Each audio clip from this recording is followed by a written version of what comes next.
Legend of the Great Sage. Chapter 61. Li Qingshan akhirnya mengerti mengapa kerbau tidak menyukai pisau yang bersinar, dan bahkan meremehkan pedang naga terbang, yang dianggap sebagai senjata dewa oleh orang biasa. Dibandingkan dengan senjata spiritual sungguhan, senjata itu memang lebih rendah. Jika Xiong Xiangwu menggunakan senjata spiritual ini, dialah yang akan mati di sini hari ini. Namun, seniman bela diri biasa tidak akan bisa melihat cahaya spiritual. Kaligrafi dan lukisan antik di sini bukan dikoleksi oleh Xiong Xiangwu, pria kasar itu. Sebaliknya, bos kedua yang berpakaian seperti seorang sarjana. Dia dapat melihat bahwa kaligrafi ini agak luar biasa, tetapi dia tidak tahu apa yang luar biasa dari kaligrafi itu. Bahkan jika dia bisa melihatnya, seniman bela diri biasa tidak bisa menggunakan senjata spiritual dengan energi internal mereka. Xiong Xiangwu harus menggigit lidahnya dan menggunakan darahnya untuk mengaktifkan jimat ajaib. Setelah gulungan ini digulung, tidak terlihat cahaya apapun, yang menguntungkan Li Qingshan. Oxen berkata, sepertinya senjata spiritual ini belum lengkap, tetapi hanya sebagian. Li Qingshan melihatnya. Memang banyak guratan yang patah di bagian tepi kertas, seolah-olah dipotong oleh seseorang. Oxen memiliki mata yang bagus. Senjata spiritual ini sepertinya tidak dibuat dengan sengaja, tetapi lebih seperti diambil secara acak. Pedang Qi dan momentum pedang diintegrasikan ke dalam ujung kuas untuk merangsang pedang Qi. Jika mau, Anda mungkin bisa mempelajari seni pedang darinya. Selain itu, setelah senjata spiritual dipotong, senjata tersebut akan dihancurkan. Orang yang menulis kaligrafi ini benar-benar hebat. Petik 2. Li Qingshan mengetahui temperamen Oxen dengan sangat baik. Dia selalu sombong, jadi mengatakan sesuatu sudah merupakan komentar yang bagus. Li Qingshan melihat kaligrafi itu dengan lebih hati-hati, mencoba mempelajari seni pedang darinya. Dia berpikir bahwa karena si Potian, sebagai seorang yang buta huruf, dapat memahami Ode to the Gallant, yang bahkan para seniman bela diri pun tidak dapat memahaminya, dia, sebagai seorang yang setengah buta huruf, seharusnya memiliki beberapa keuntungan. Namun, dia tidak dapat menemukan apapun. Semakin dia melihatnya, semakin dia merasa kekuatan itu kuat, jadi dia harus menyerah. N kecil menatap gulungan itu, dan nyala api berdarah itu berkedip-kedip. Tiba-tiba, dia mengambil sebuah gulungan di tanah dan melambaikannya ke udara. Embusan angin bertiup di dalam perbendaharaan, dan gulungan itu memunculkan serangkaian bayangan, membuat suara mendesing di udara. Seolah-olah gulungan di tangan Little N bukanlah sebuah gulungan, melainkan pedang sungguhan. Kerangka kecil yang memegang gulungan itu dan melambai-lambaikannya seharusnya terlihat aneh dan lucu, tetapi di mata Li Qingshan, samar-samar dia bisa melihat seorang pendekar pedang anggun mengayunkan pedangnya ke sekeliling. Dia tidak bisa menahan diri untuk tidak bergumam, semua dongeng adalah kebohongan. Apa maksudnya orang buta huruf belajar silat lebih cepat? Itu semua tidak masuk akal. Oxen melirik Li Qingshan dan mendecakkan lidahnya. Pemahaman. Li Qingshan tidak menganggap pemahamannya buruk. Dia telah membuat kemajuan pesat dalam tinju kekuatan besar iblis kerbau, dan bahkan telah dipuji oleh kerbau. Jika itu bukan masalah baginya, maka hanya bisa dikatakan bahwa pemahaman N kecil terlalu tinggi. Tentu saja, mungkin juga karena dia tahu kaligrafi. Setelah Little N menyelesaikan gerakan terakhirnya, dia dengan tegas menyingkirkan pedangnya. Gulungan itu pecah berkeping-keping dan berubah menjadi debu. Kemudian, dia melihat ke arah Li Qingshan.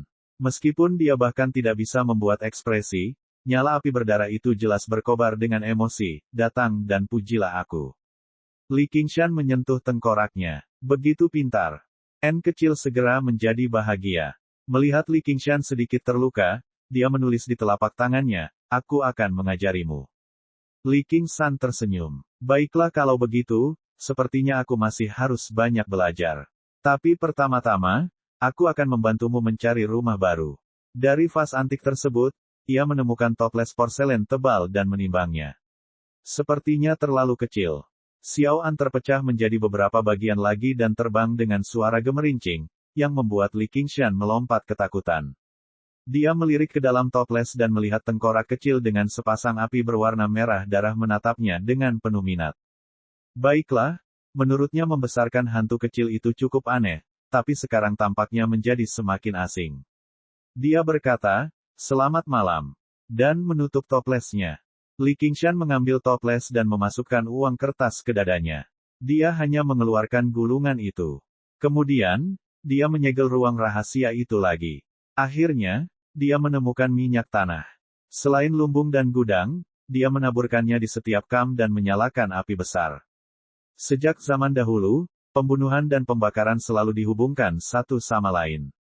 Bahkan di tengah angin dan salju, api dengan cepat menyebar. Dalam sekejap mata, itu menjadi api besar, menyebabkan wajah Li Qingshan memerah.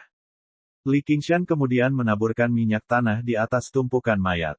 Tidak ada yang tahu apakah mayat-mayat ini, yang esensi darahnya dihisap oleh Little N, akan diperhatikan oleh orang lain. Jadi, dia memutuskan untuk membakarnya juga. Di jalur pegunungan, setelah malam yang sulit dalam perjalanan, pasukan pemburu bandit akhirnya mendekati benteng angin hitam. Tepat ketika Huang Binghu mengira semuanya sudah terlambat, lampu merah tiba-tiba bersinar dari cakrawala. Dia terkejut. Mungkinkah? Dia segera memerintahkan, cepat. Setelah melintasi punggung gunung, Huang Binghu tercengang. Liu Hong juga tercengang. Bahkan orang-orang yang bergegas ke punggung gunung bersama mereka pun tidak bisa berkata-kata. Benteng Blackwind yang sangat arogan dan terkenal saat ini sedang terbakar, berubah menjadi lautan api. Mungkinkah semua ini dilakukan oleh orang itu? Pertanyaan ini muncul di hati setiap orang. Setelah pulih dari keterkejutan mereka, pasukan tersebut menuruni punggung gunung dengan kecepatan tercepat. Mereka tiba di depan benteng Blackwind dan dengan ragu melewati gerbang benteng yang rusak.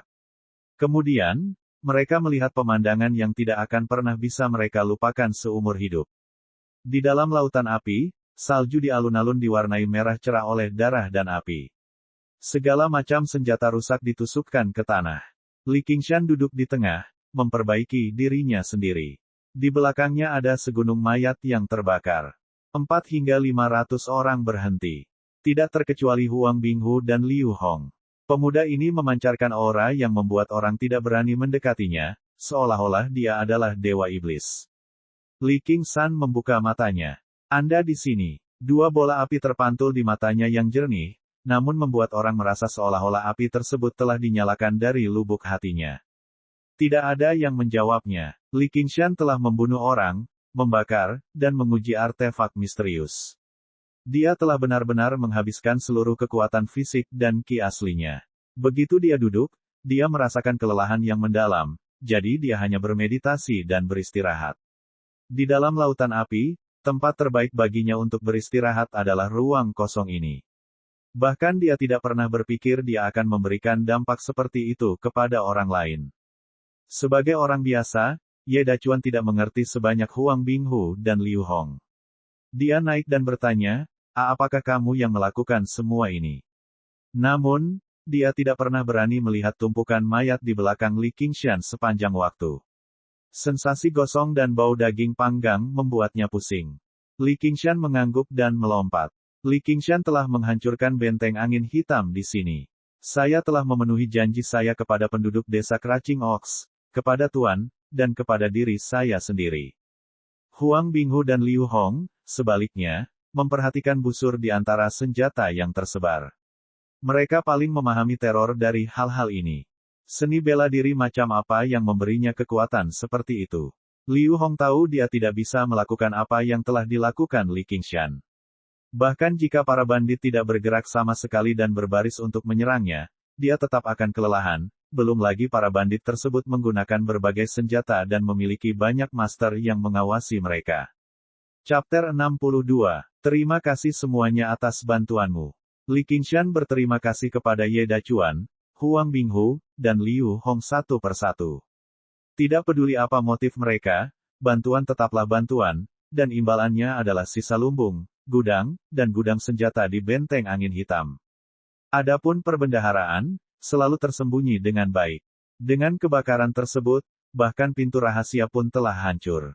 Jika mereka ingin masuk lagi, mereka hanya bisa memindahkan puing-puing, mencari posisi yang tepat, dan memaksa masuk.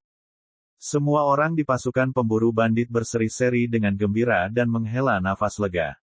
Awalnya mereka khawatir, berpikir bahwa mereka harus melawan bandit gunung angin hitam sampai mati. Sekarang, Mereka bisa memindahkan rampasan perang tanpa setetes darah pun di pedang mereka. Itu bagus sekali. Mereka bahkan bisa menyombongkan diri kepada orang lain ketika mereka kembali. Ye Dachuan, Huang Binghu, Liu Hong, dan Li Qingshan berdiri bersama dan menyaksikan semua orang memindahkan barang. Li Qingshan tampaknya adalah pemimpinnya. Selain labu anggur di pinggangnya dan pedang naga terbang di punggungnya, Li Qingshan juga memiliki toples porselen baru di pinggangnya dan gulungan lukisan di punggungnya. Tentu saja, toples porselen itu berisi Little N. Dia telah menyerap esensi darah dari begitu banyak bandit sekaligus, jadi dia perlu waktu untuk mencerna dan menyerapnya. Sedangkan untuk gulungan lukisan, itu adalah artefak roh yang dia peroleh. Karena itu adalah kaligrafi dan dapat memancarkan pedang Qi, ia menamakannya kaligrafi pedang kursif. Kedua benda ini menarik perhatian tiga benda lainnya, tetapi dia tidak mengatakannya, dan tidak ada yang bertanya dengan bijaksana. Tidak peduli apa itu adalah rampasan perangnya, dan dia tidak bisa membiarkan orang lain menyentuhnya. Li Qingshan berkata, cedera kepala pemburu tidak serius, kan? Huang Binghu berkata, jangan khawatir, pedangku akurat. Tidak akan ada cedera. Li Qingshan terkejut, lalu dia tertawa keras. Seperti yang diharapkan dari orang yang berpengalaman. Hati manusia itu rumit. Itu tergerak oleh emosi dan diubah oleh manfaat. Ada kepalsuan dalam kebenaran, dan kebenaran dalam kepalsuan. Benar dan salah, rasa syukur dan dendam tidak bisa dihitung, dan tidak perlu. Dengan senyuman, segala rasa syukur dan dendam pun terlupakan. Huang Binghu juga tertawa keras, tapi tiba-tiba dia menarik senyumnya. Tetapi bagian tersulitnya masih di depan. Little Black berjalan dan membungkuk dalam-dalam kepada orang yang seumuran dengannya. Aku telah mengecewakanmu. Adegan hari ini benar-benar mengejutkannya. Jika orang seperti itu menjadi musuh desa Drown Rains, seberapa mengerikankah hal itu? Li Qingshan menepuk pundaknya dan berjalan keluar dari Blackwind Stronghold. Ini hampir fajar. Di balik lapisan awan merah, cahaya terang muncul di timur, dan api perlahan padam. Li Qingshan tiba-tiba menghentikan langkahnya. Ngomong-ngomong, ketua pemburu, apakah julukan harimau keturunan berasal darimu? Mungkin. Huang Binghu tidak menyangka dia akan mengatakan ini. Li Qingshan berkata, bisakah kamu mengubahnya? Huang Binghu terkejut, lalu tersenyum pahit. Nama seperti ini tersebar di kalangan masyarakat Jianghu. Dia kebetulan ada di sana, jadi bagaimana dia berhak mengubahnya? Li Qingshan tidak tahu bahwa dia akan segera mendapatkan gelar baru. Macan hitam Li Qingshan. Ye Dachuan merasakan penyesalan yang mendalam karena pada akhirnya tidak bisa menemukan harta karun benteng angin hitam, tapi dia tidak menunjukkannya di wajahnya. Kadang-kadang, tatapannya bertemu dengan penasehat, dan mereka berdua bersemangat dan gembira. Suatu pahala yang besar. Meskipun itu adalah ulah Li Qingshan adalah polisi yang ia temukan, jadi ia, sebagai hakim daerah, tidak boleh melewatkan pujian tersebut. Dia sudah membayangkan ekspresi kakak iparnya yang murahan, yang memandang rendah dirinya, ketika menerima kabar tersebut. Hahaha, benteng angin hitam yang tidak bisa dipadamkan oleh beberapa hakim daerah telah saya hancurkan segera setelah saya menjabat. Ye Dachuan tertawa liar dan menepuk bahu Li Qingshan. Tentu saja, ini semua berkat Anda, polisi Li. Saya pasti akan melaporkan hal ini kepada hakim, yang merupakan saudara ipar saya, untuk memuji Anda atas kontribusi Anda dan membantu Anda dipromosikan dan menjadi kaya. Hahaha. Polisi Li Qingshan baru ingat bahwa dia memiliki gelar ini. Dia tersenyum dan berkata, terima kasih, Tuan Ye, atas pujian Anda. Tidak masalah. Tentara berangkat untuk kembali ke kota. Li Qingshan tidak melakukan apa-apa, jadi dia mengikuti pasukan itu perlahan.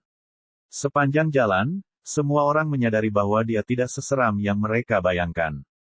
Mereka secara bertahap berkumpul di sekelilingnya, memanggilnya polisi dan pahlawan muda. Bahkan Li Qingshan, yang belum pernah mengalami perlakuan seperti itu sebelumnya, merasa sangat puas. Dibandingkan dengan keadaannya yang biasa-biasa saja di kehidupan masa lalunya, desa Crouching Ox berada dalam kesulitan. Seperti inilah seharusnya pria yang baik. Dia jelas tidak berpura-pura menyendiri atau acuh terhadap ketenaran dan kekayaan. Dia tidak hanya menyukai ketenaran dan kekayaan, Tetapi dia juga menyukai anggur, daging, dan keindahan. Dia memiliki segalanya di dunia. Huang Binghu mengucapkan selamat tinggal dan kembali ke desa Drown Range untuk mengambil alkohol tulang harimau yang diinginkan Li Qingshan. Li Qingshan berkata, jika Anda memiliki ginseng, silakan kirimkan. Saya bersedia membelinya dengan harga tinggi. Setelah menangani masalah ini, dia benar-benar bisa mulai berlatih tinju penempaan tulang setan harimau. Meskipun Oxen sangat tertutup tentang hal itu, Li Qingshan dapat merasakan bahwa kemampuan yang tampak biasa ini mengandung misteri yang belum dia pahami. Dan, meskipun itu hanya kemampuan biasa, itu bukanlah sesuatu yang bisa dibandingkan dengan seni bela diri manapun. Itu sangat penting baginya. Meskipun dia rakus akan ketenaran dan kekayaan, dia tidak dibutakan olehnya. Tao Taoran sudah lupa di mana dia berada. Kemakmuran saat ini hanyalah ketenangan sebelum badai. Ada tantangan yang lebih besar dan lebih besar ke depan. Jika dia tidak mempersiapkan diri terlebih dahulu, dia akan dikalahkan. Namun, bukan saja dia tidak merasa takut, tapi dia bahkan menjadi sedikit bersemangat. Dia hanya sempat berteriak agar badai datang lebih dahsyat lagi. Inilah kehidupan yang dia pilih. Meski jalanan mudah dilalui pada siang hari, namun mereka tidak bisa bergerak cepat karena membawa banyak perbekalan. Baru ketika malam tiba rombongan tiba di gerbang kota-kota Qingyang. Baru saja mereka mendengar suara gong dan petasan yang memekakkan telinga. Li Qingshan bertanya, apakah ada festival hari ini? Liu Hong berkata, tidak, ini pasti untuk menyambut Anda. Hakim distrik telah mengirim orang kembali untuk melaporkan hal ini sebelumnya. Benar saja, begitu mereka memasuki kota, aura hangat membanjiri wajah mereka. Meskipun saat itu sedang musim dingin, jalanan dipenuhi orang. Apa yang terjadi di kota Qingyang tadi malam telah mengejutkan semua orang di kota itu. Akibatnya, semua orang menjadi linglung sepanjang hari. Hanya ketika berita itu tiba barulah seluruh kota menjadi gempar. Li Qingshan tersenyum dan menyambut kerumunan itu. Pada saat yang sama, dia dapat dengan jelas merasakan beberapa tatapan bermusuhan dari kedai teh di pinggir jalan. Dia berpikir, mereka datang begitu cepat. Katak di dasar sumur. Kita baru saja menghancurkan benteng. Kakak senior, kapan kita melakukannya? Di kedai teh, seorang wanita berbaju biru dengan penampilan polos namun penuh kesombongan berkata. Tidak perlu terburu-buru. Mari kita tunggu sebentar lagi. Kakak laki-laki yang duduk di hadapannya adalah seorang pria berwajah kuda berusia 30-an. Dia berusia 30-an, tapi jari-jarinya panjang dan ramping. Pinggangnya menonjol, dan matanya bersinar terang. Dia bisa tahu dengan sekali pandang bahwa dia adalah ahli senjata tersembunyi dengan kekuatan batin yang besar. Kita berhasil tepat pada waktunya. Jika berita ini menyebar, siapa yang tahu berapa banyak orang yang akan datang untuk mencurinya. Mengapa kita tidak menyerang terlebih dahulu dan menang? Kurasa aku tidak bisa membunuh 200 bandit sendirian. Descended Tiger sedang dalam kondisi prima saat ini, jadi dia akan sulit untuk dihadapi. Pria berwajah kuda itu menggelengkan kepalanya. Mereka hanya berhasil menemukan peluang ini di kota Qingyang, jadi mereka ingin memanfaatkannya. Chapter 63. Lebih baik berhati-hati di Jianghu. Lebih baik tidak mendapatkan ginseng spiritual daripada menempatkan diri Anda dalam bahaya. Ada orang lain di sini, biarkan mereka menguji airnya terlebih dahulu. Nasihat tulus dari pria berwajah panjang itu hanya membuat wanita berbaju biru memandang rendah dirinya. Guru berkata bahwa kamu harus mendengarkanku ketika kamu berada di luar. Pria berwajah panjang itu juga marah. Jika kamu ingin mati, silakan saja. Jangan menyeretku ke bawah. Jika Anda bukan putri guru, saya pasti sudah pergi sejak lama. Dia sangat menyadari bahaya Jianghu. Jika dia tidak berhati-hati, bahkan jika dia berhasil mendapatkan ginseng spiritual, dia mungkin akan terbunuh. Jika Li Qingshan adalah orang pintar, dia akan segera mempersembahkan ginseng spiritual, atau dia pasti akan mati. Tidak, bahkan jika dia menawarkannya, orang yang menerimanya pasti akan membungkamnya untuk mencegah berita bocor dan diburu oleh semua orang. Pria berwajah panjang itu memandang Li Qingshan di tengah kerumunan seolah-olah sedang melihat orang mati. Dia menyesap tehnya. Bahkan jika dia tidak bisa mendapatkan ginseng spiritual, akan menjadi hal yang luar biasa melihat talenta muda yang beruntung mati di Jianghu yang berbahaya. Itu adalah restoran tempat pertempuran sengit terjadi lagi tadi malam. Li Qingshan duduk di kursi kehormatan, menerima tatapan ketakutan dari para bangsawan dan cangkir demi cangkir alkohol berkualitas. Ketika dia meminum secangkir, dia tiba-tiba berhenti dan melihat riak alkohol di dalam cangkir. Mengikuti pergerakannya, restoran menjadi sunyi.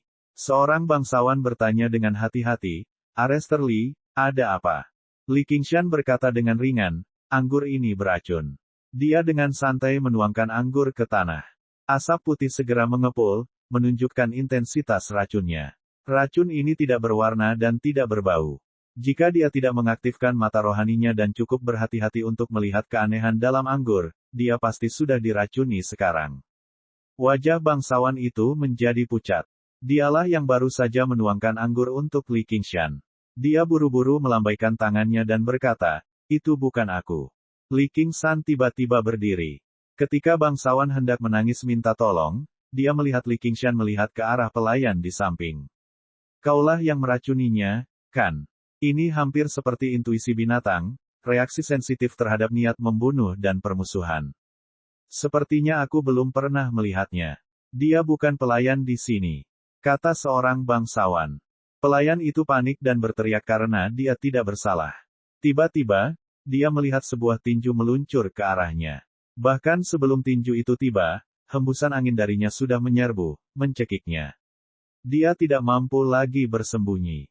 Sebuah belati terlepas dari lengan bajunya dan menusuk perut Li Qingshan dengan kejam. Dengan bunyi gedebuk, diiringi suara patah tulang, dada pelayan itu ambruk. Tubuhnya terbang keluar gedung dan mendarat di jalan. Dia masih memegang pisaunya erat-erat, ujungnya bengkok. Li Qingshan bersikap seolah-olah tidak terjadi apa-apa. Dia berbalik dan berkata, "Ayo terus minum." Dia tahu ini bahkan bukan hidangan pembuka. Tapi tidak ada yang bisa minum. Li Qingshan berkata, "Tuan Ye, ketua sekte Gerbang Naga, Yang Anzi, telah menyerang dan membunuh seorang pejabat di depan umum, dan dia sekarang melarikan diri. Apakah Anda sudah mengeluarkan surat perintah penangkapannya?" Ye Dacuan berkata, "Ya, ya, ya. Saya pasti akan menyebutkan ini dalam dokumen resmi yang saya kirimkan ke prefek. Kita tidak bisa tinggal lama di sarang bandit seperti sekte Gerbang Naga.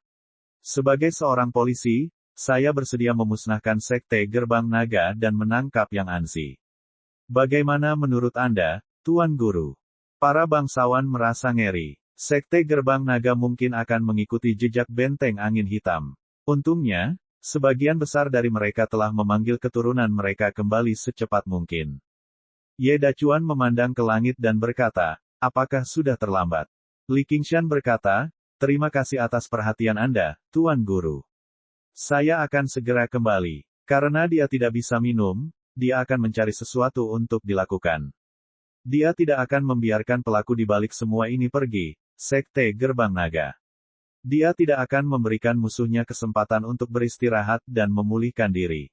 Kamerat Lei Feng pernah mengajari kami untuk memperlakukan rekan kami sehangat musim semi dan musuh kami sekejam dan tanpa ampun seperti musim dingin. Sekte Gerbang Naga terletak di Gunung Gerbang Naga yang berjarak 5 km dari kota. Ketika Li Qingshan meninggalkan gerbang kota, dia tidak mengambil jalan utama. Sebaliknya, dia bergegas menuju Gerbang Naga. Begitu dia berhasil keluar dari gerbang kota, dua sosok hitam membuntutinya, tapi mereka bukanlah kakak laki-laki dan perempuan junior. Mereka kebetulan berada di sekitar kota Qingyang dan telah mendengar berita tentang ginseng spiritual. Pelayan yang telah meracuni ginseng spiritual kebetulan adalah rekan mereka. Dia telah menunggu di bawah restoran sepanjang waktu, menunggu untuk meracuni Li Qingshan sampai mati dan segera melarikan diri setelah mendapatkan ginseng spiritual. Jika gagal, ketiganya akan mengambil tindakan bersama. Namun, yang mereka lihat hanyalah mayat pelayan yang dibuang. Setelah itu, Li Qingshan juga melompat keluar jendela, langsung menuju keluar kota. Mereka saling memandang. Dia melarikan diri. Mereka mau tidak mau mengikutinya. Meski jarak garis lurusnya 5 km, ia harus melintasi pegunungan dan punggung bukit di sepanjang perjalanannya, jadi jaraknya tidak sedikit. Li Qingshan melangkah maju, meninggalkan jejak yang dalam di setiap langkahnya. Ketika dia menemukan parit dan punggung bukit, dia akan melambat dan berhenti sejenak. Sepertinya, ada alasan mengapa orang menggambarkannya sebagai orang yang kikuk dan berat. Ini karena tinju kekuatan besar iblis kerbau berfokus pada melatih tubuh, bukan ki. Ia tidak memiliki teknik untuk meringankan tubuh atau mengangkat ki sama sekali. Dia hanya menyalurkan ki yang sebenarnya ke kakinya secara naluriah ketika dia berlari, memungkinkan dia untuk bergerak sedikit lebih cepat. Namun saat ini, situasinya sedikit istimewa. Tulang punggungnya terpelintir dengan cara yang aneh, dan dia terus menyesuaikan tubuhnya saat berlari, seolah-olah dia sedang meregangkan pinggangnya. Lehernya juga terus-menerus berputar, dan dia juga terengah-engah. Jantungnya berdebar seperti drum, dan uap putih mengepul dari tubuhnya, tapi sebenarnya itu adalah keringatnya. Berlari seharusnya mudah baginya, tapi dia sebenarnya merasa seperti sedang memikul beban yang berat. Namun, langkah kakinya menjadi semakin cepat. Dengan setiap langkahnya, dia tampak lebih anggun. Tubuhnya membungkuk ke depan saat lengannya terkulai ke bawah. Dia seperti binatang buas humanoid, berlari melewati hutan semakin cepat. Di hutan yang gelap gulita, pepohonan dengan cepat mendekatinya sebelum dengan cepat terlempar ke belakang lagi. Tiba-tiba, sebuah bukit terjal setinggi 20 hingga 30 meter muncul di hadapannya. Jika itu dia di masa lalu, dia pasti akan berhenti dan memikirkan bagaimana dia bisa melewatinya atau memanjatnya. Namun kini, bukan saja dia tidak berhenti, bahkan dia malah melaju menuju bukit. Begitu dia mencapai kaki bukit, dia menurunkan tubuhnya dan mendorong dengan kakinya, lalu melompat ke atas. Dia mengulurkan tangannya dan meraih dua batu yang menonjol. Dengan dorongan lagi, dia melompat ke atas bukit. Seluruh gerakan diselesaikan dalam satu pukulan, seperti seekor harimau ganas yang mendaki gunung. Bentuk ini adalah iblis harimau mendaki gunung dari tinju penempaan tulang iblis harimau. Oxen telah menyerahkan tinju penempaan tulang setan harimau kepada Li Qingshan. Dia menghabiskan seluruh waktunya dalam perjalanan kembali ke kota Qingyang untuk mempelajarinya. Dengan akumulasi dari tinju kekuatan besar sapi iblis, itu jauh lebih mudah. Dia memahami metode ini dengan sangat cepat dan bereksperimen dengannya sambil berlari. Ini adalah 3 bentuk paling dasar dari 9 bentuk tinju penempat tulang setan harimau. Setan harimau melenturkan tulang belakangnya, setan harimau meregangkan punggungnya, dan setan harimau membenturkan kepalanya. Ini adalah dasar dari tinju penempaan tulang setan harimau. Bentuk-bentuk lain menggunakannya sebagai landasan. Chapter 64. Namun, menambah beban pada tubuhnya bukanlah hal yang buruk. Faktanya, itu adalah hal yang luar biasa. Meskipun tinju kekuatan besar iblis sapi memberikan kekuatan, daya tahan, dan kemampuan bertahan yang luar biasa, dia sering merasa bahwa itu sia-sia. Kekuatannya memang hebat, tapi jika dia tidak cukup cepat, percuma saja jika dia tidak bisa mendaratkan serangan. Itu sebabnya dia tidak punya pilihan selain mengambil risiko saat berhadapan dengan Yang Ansi. Dengan daya tahan yang lebih besar, dia bisa bertahan lebih lama, tapi dalam pertarungan hidup dan mati, yang terpenting adalah kecepatan percikan dan banyak sekali perubahan dalam sekejap mata. Jika dia tidak mendaratkan serangan, dia akan lari ribuan mil jauhnya. Tidak banyak kesempatan untuk bertarung selama 3 hari 3 malam. Dengan pertahanan yang kuat, dia bisa menindas ahli yang menggunakan tinjunya, tapi jika dia menggunakan pedang atau pisau tajam, dia mungkin tidak akan mampu menahan apa yang disebut kulit sapi yang ditusuk jarum. Selain itu, lebih baik memukul seseorang daripada menerima pukulan. Namun, tinju penempaan tulang harimau setan memecahkan masalah ini dari akarnya. Itu memungkinkan dia untuk meledakkan kekuatan dan staminanya dalam sekejap, meningkatkan kecepatannya secara signifikan. Selain setan harimau mendaki gunung, ada 2 bentuk lain dari tinju penempaan tulang setan harimau melompati jurang dan setan harimau menuruni gunung. Mereka berisi semua gerakan melompat ke atas dan ke bawah, menerkam maju dan mundur. Benar-benar seperti harimau ganas yang melewati hutan, datang dan pergi seperti angin. Li Qingshan menghentikan langkahnya dan membiarkan jantungnya yang berdetak kencang perlahan menjadi tenang. Dia memejamkan mata dan mencoba memahami perasaan baru saja. Di saat yang sama, dia juga menunggu. Kinggong kedua sosok hitam itu sebenarnya cukup bagus. Setelah beberapa saat, mereka keluar dari hutan. Menggunakan cahaya terang bersalju, mereka segera melihat Li Qingshan di lereng bukit. Di saat yang sama, mereka merasakan aura yang ganas dan berbahaya. Li Qingshan berdiri dengan tangan disilangkan. Kalian hanyalah dua master kelas 3, namun kalian cukup berani untuk mengejarku. Betapa beraninya kalian. Karena kalian sudah datang, tinggalkan hidup kalian. Sebelum mereka berdua bisa menjawab, dia segera beralih dari diam ke terjerembab. Iblis harimau turun gunung. Harimau yang turun, Li Qingshan.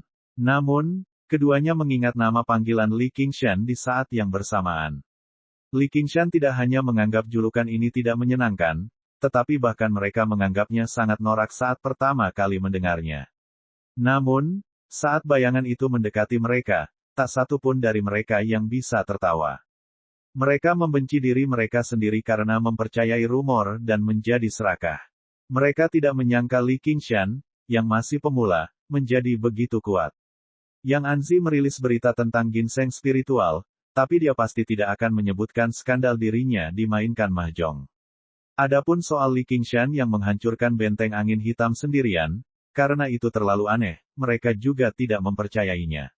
Mereka hanya melihat Li Qingshan kembali ke kota bersama dua ahli terkenal dan beberapa ratus orang. Sudah terlambat untuk melarikan diri. Iblis harimau mencuri hati. Tangan Li Qingshan membentuk cakar dan menusuk dada mereka. Sambil meraih dan menarik, dia mengeluarkan dua jantung berwarna merah darah yang masih berdetak. Selain 3 jurus dasar latihan kekuatan, Iblis harimau melenturkan tulang belakangnya, iblis harimau meregangkan pinggangnya, dan iblis harimau menyentuh kepalanya. Ada juga 3 jurus sapuan, iblis harimau melompati kepalanya. Jurang, iblis harimau mendaki gunung, dan iblis harimau menuruni gunung. Tinju setan harimau penempaan tulang, juga memiliki 3 jurus yang murni digunakan untuk membunuh dan melukai. Mereka adalah, iblis harimau mencuri hati, iblis harimau mencabik kambing, dan iblis harimau mengaum.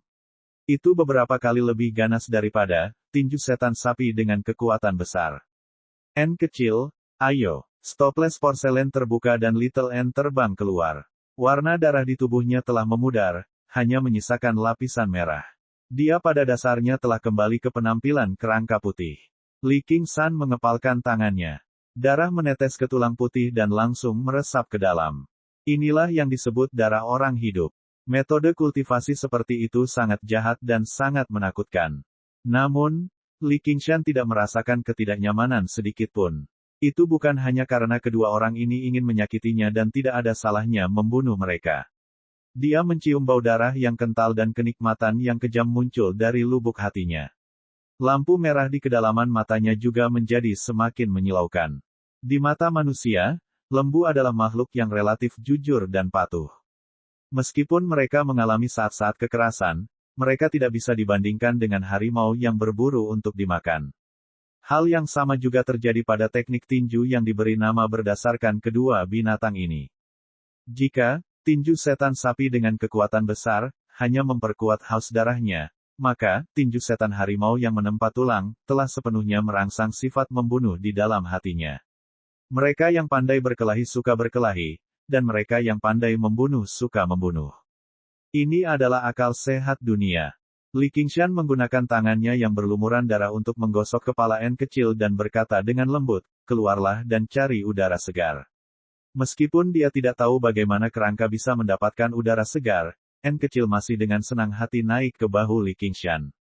Li Qingshan berangkat, tetapi dia tidak tahu bahwa tidak lama setelah dia pergi, dua orang lainnya bergegas mendekat. Mereka adalah pria berwajah panjang dan wanita berbaju biru dari kedai teh. Bagaimanapun, keduanya berpengalaman dalam Jianghu. Mereka bukanlah keturunan dari sekte Gerbang Naga. Bahkan wanita berbaju biru sedikit memucat saat melihat pemandangan ini. Huff! 3 kutukan Yao. Tak kusangka ketiga sampah ini berani mengincar roh ginseng. Kakak senior, dia meninggalkan kota untuk menantang sekte Gerbang Naga. Ini adalah kesempatan bagus bagi kita. Sekali kedua belah pihak terluka parah, kami akan menjadi oriole di belakang mereka. Kami akan mengambil roh ginseng dan pergi. Diam. Pria berwajah panjang itu berjongkok untuk memeriksa mayat itu. Ketika dia mendengar rencana wanita berbaju biru itu, dia memotongnya dengan ekspresi marah. Ayo pergi. Kita berangkat sekarang. Semakin jauh kita pergi, semakin baik. Wanita berbaju biru itu berteriak, Apa katamu? Meskipun tiga kutukan Yao bukanlah sosok yang mengesankan, mereka memiliki beberapa keterampilan. Mengabaikan fakta bahwa tiga kutukan ahli dalam racun, seni bela diri dari kutukan pertama dan kedua cukup bagus. Bahkan jika mereka bekerja sama, aku harus melakukan banyak upaya. Namun, sekarang aku berjaga-jaga, aku bahkan tidak bisa menahan satupun harimau hitam mencuri hati sebelum hatiku digali. Li Qingshan ini bukanlah seseorang yang bisa kita tangani. Rumor tentang benteng angin hitam mungkin benar, kata pria berwajah panjang itu dengan tenang, namun suaranya sedikit bergetar. Pria berwajah kuda itu berbicara dengan tenang, tapi suaranya sedikit bergetar. Dia bisa membayangkan apa jadinya jika dia dihasut untuk menyerang. Kami menggunakan senjata tersembunyi untuk melancarkan serangan diam-diam. Apakah kami harus melawannya secara langsung? Selama kita menggunakan teknik gerakan kita untuk membuka jarak, itu akan baik-baik saja. Kakak senior, kamu terlalu pengecut. Kekayaan datang dari bahaya. Jika kita mendapatkan spirit ginseng, wanita berbaju biru terus mengoceh.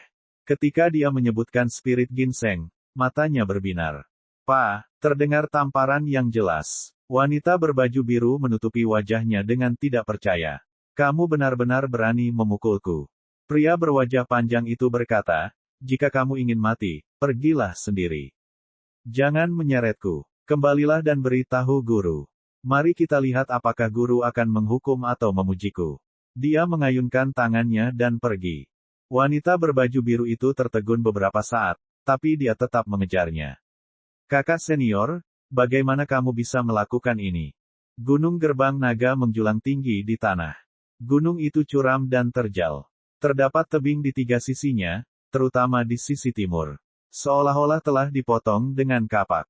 Tebing itu tingginya beberapa ratus kaki. Itu lurus ke atas dan ke bawah. Bahkan monyet pun akan kesulitan untuk memanjatnya. Namun, pada saat ini, tebing timur yang gelap berkedip-kedip dengan percikan api saat terbang dengan cepat. Chapter 65. Setelah membunuh tiga kejahatan Yao, Li Qingshan bergegas melewati pegunungan dan hutan. Tidak ada lagi hambatan apapun. Dia menyeberangi sungai yang dia temui dan melintasi punggung bukit yang dia temui. Penggunaan tinju penempaan tulang setan harimau menjadi semakin cerdik. Dalam waktu kurang dari 2 jam, dia sampai di tebing di sebelah timur Gerbang Naga. Gunung itu menusuk wajahnya seperti pedang tajam. Dia segera memikirkan apa yang harus dilakukan ketika tubuh dan pikirannya melaju menuju tebing. 300 meter di udara, angin bersiul melewati telinganya, tapi dia mengabaikannya. Matanya setajam jarum saat dia mencari di tebing dengan gugup, mencari batu yang bisa dia pegang. Bahkan jika itu hanya tonjolan yang sangat kecil, dia bisa menggunakannya sebagai pengungkit. Ketika dia kehabisan daya ungkit, dia akan berpegangan pada tebing itu dengan kejam. Jika tebing itu dianggap sebagai tanah datar, maka Li Qingshan akan menjadi seperti harimau besar dengan punggung bungkuk dan 4 anggota badan di atas tanah. Namun, dia tampak seperti sedang berjalan di tanah datar, anggun dan nyaman. Hanya dia yang tahu bahwa dia sedang menginjak es tipis, menempatkan dirinya dalam bahaya. Kesalahan sekecil apapun akan membuatnya terjatuh dari beberapa ratus meter di udara. Bahkan dengan tubuh bajanya, dia akan hancur berkeping-keping. Itu tidak kalah berbahayanya dengan benteng Blackwing. Namun, dia tidak takut. Sebaliknya, darahnya melonjak. Bahaya ekstrim telah menguras seluruh potensi yang ada di tubuhnya. Semangat, kemauan keras, dan semangatnya telah mencapai tingkat yang belum pernah terjadi sebelumnya. Dia akhirnya mengerti di mana letak kegembiraan para pendaki gunung yang mempertaruhkan nyawa mereka untuk mendaki puncak tertinggi. Ia paham kenapa ada orang yang menyukai olahraga ekstrim. Menantang kesulitan dan rintangan serta mencapai apa yang orang lain tidak bisa capai selalu menjadi sifat dan naluri orang berdarah panas. Dia mengabaikan sinyal kelelahan yang terus-menerus dari tubuhnya, dan dia mengabaikan erangan dari tulangnya yang tidak dapat bertahan lebih lama lagi. Tubuhnya yang kelebihan beban malah memberinya kenikmatan melepaskan jiwanya, seperti terbang. Tiba-tiba, sebuah lembah muncul di hadapannya. Dia melompat sekuat yang dia bisa, dan hanya ketika dia melihat bangunan-bangunan itu dia tiba-tiba menyadari bahwa ini bukanlah sebuah lembah, melainkan sebuah puncak gunung. Dunia di kepalanya terbalik sekali lagi. Dia mendarat di tebing dengan satu lutut dan berdiri untuk melihat ke belakang. Gunung-gunung itu seperti binatang buas. Kota kecil Qingyang dikelilingi oleh binatang buas ini seolah-olah berada dalam bahaya tercabik-cabik kapan saja. Ini bukanlah dunia di mana orang bisa hidup damai. Itu penuh dengan bahaya yang tak terbayangkan. Selama sekitar 1 dekade yang dia habiskan di desa Kraching Ox, dia telah menggerutu berkali-kali. Dia merindukan ruangan nyaman di kehidupan masa lalunya, di mana dia bisa makan berbagai makanan, dan menghabiskan sepanjang hari di depan komputernya. Bahkan setelah kemunculan lembu, yang bisa digambarkan sebagai kekuatan besar, dia masih ragu-ragu di dalam. Dia membandingkan 2 kehidupan. Mana yang lebih baik? Baru malam ini dia tiba-tiba mendapatkan jawabannya. Dia menghilangkan keraguan terakhirnya dan membuka tangannya seolah ingin merangkul dunia. Inilah kehidupan yang kuinginkan. Ini adalah surga para petualang. Angin dingin yang menggigit membuat pakaian pemuda itu berkibar.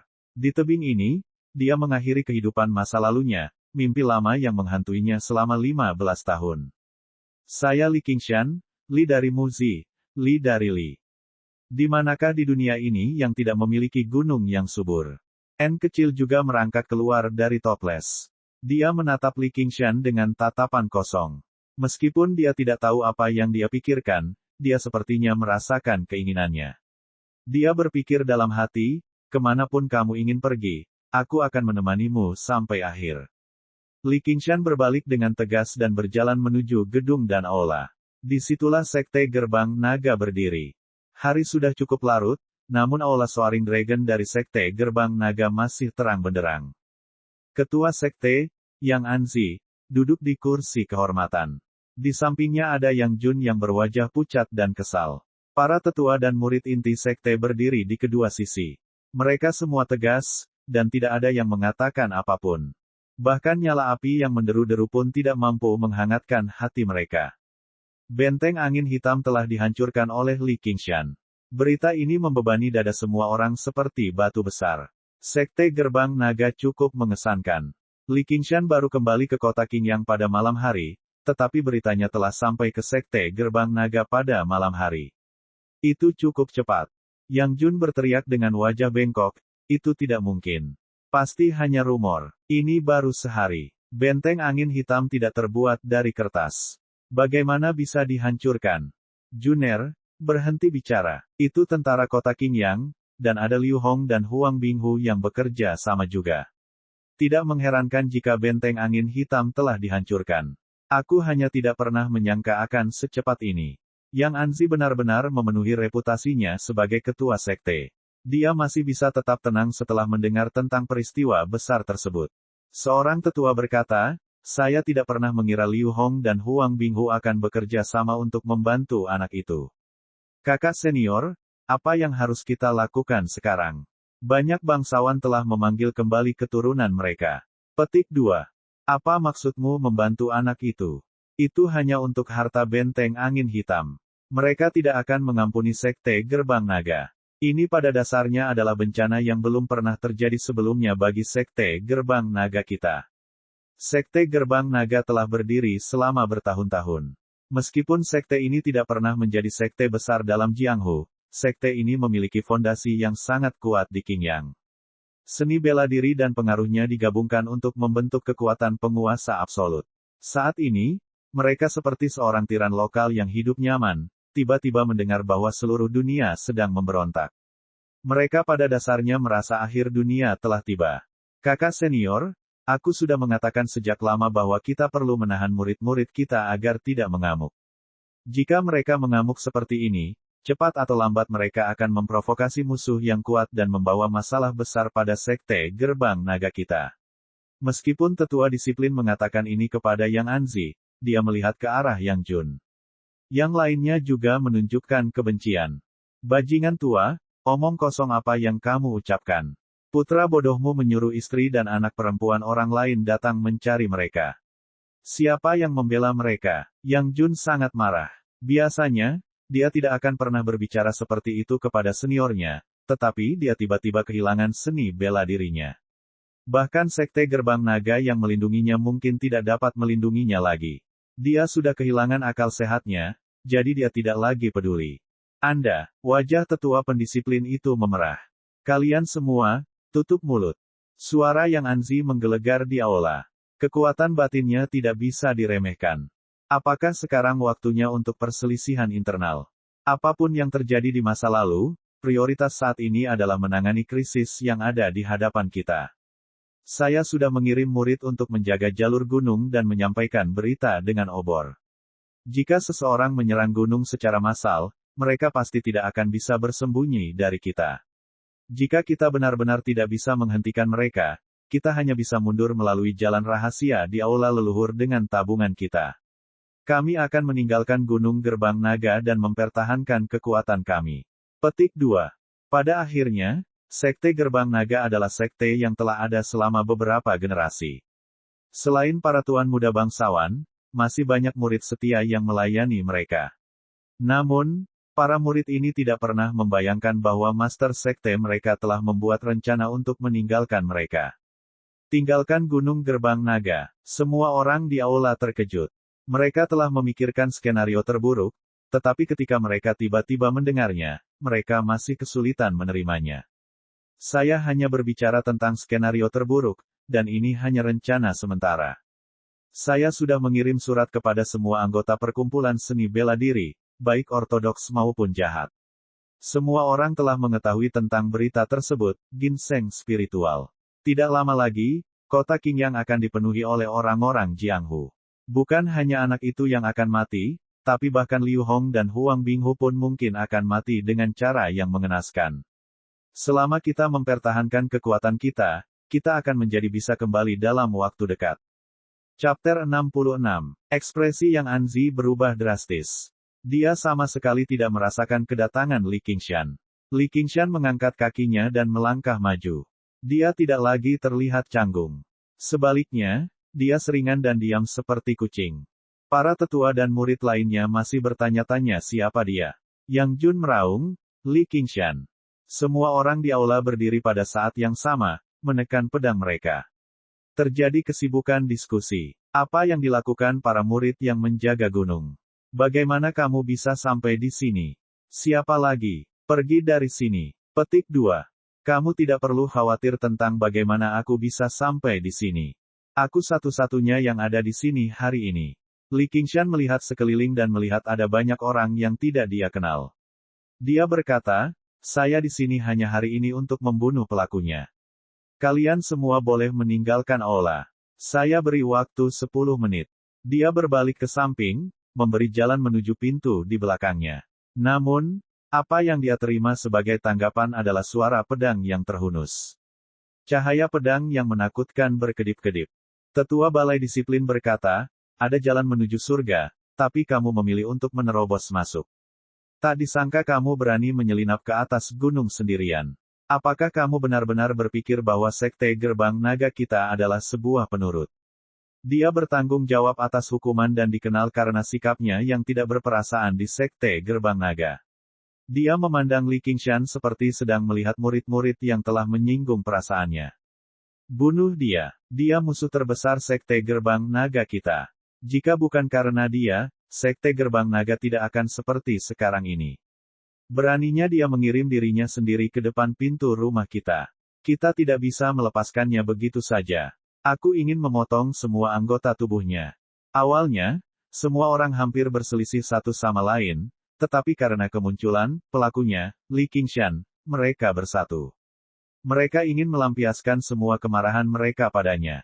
Mereka tergoda untuk memotong-motongnya dan memotongnya menjadi beberapa bagian. Bagi mereka, Li Qingshan, yang datang sendirian, sudah menjadi sepotong daging di talenan, siap untuk mereka lakukan sesuka mereka. Hanya Yang Anzi yang diam. Dia mencengkeram gagang pedangnya erat-erat, merasakan perubahan pada Li Qingshan. Awalnya, Li Qingshan seperti batang besi. Meskipun kuat dan berat, variasi dan ketajamannya kurang. Adapun Li Qingshan saat ini, dia tampaknya telah diasah dan mengungkapkan kemampuannya, menyebabkan orang lain mengangkat alis mereka. Li Qingshan berkata dengan ekspresi tenang, kalau begitu, Sekte Gerbang Naga akan menjadi benteng angin hitam berikutnya. Niat membunuh melonjak di dalam hatinya, dan seluruh tubuhnya melonjak karena membunuh Qi, menekan orang-orang dari Sekte Gerbang Naga. Aura pembunuh yang begitu berat. Semua orang merasakan hawa dingin di hati mereka, merasa seolah-olah suhu di aula tiba-tiba turun beberapa derajat. Yang Jun, yang seni bela dirinya lumpuh, hampir jatuh ke tanah. Li Qingshan memanfaatkan kesempatan ini dan menggunakan iblis harimau yang melompati jurang untuk menerkam murid gerbang naga yang paling dekat dengannya. Ada jarak lebih dari 10 langkah di antara mereka, dan Li Qingshan menutup jarak dalam sekejap. Dia menggunakan iblis harimau menggali hati untuk menyerang Li Qingshan, dan suara kelima jarinya yang merobek udara sangat menakutkan. Bahkan seekor singa pun akan menggunakan kekuatan penuhnya saat berburu kelinci. Ia tidak akan pernah mengandalkan keuntungannya untuk menyia-nyiakan kata-kata dengan musuhnya. Murid itu tidak menyangka Li Qingshan akan menyerang secara tiba-tiba.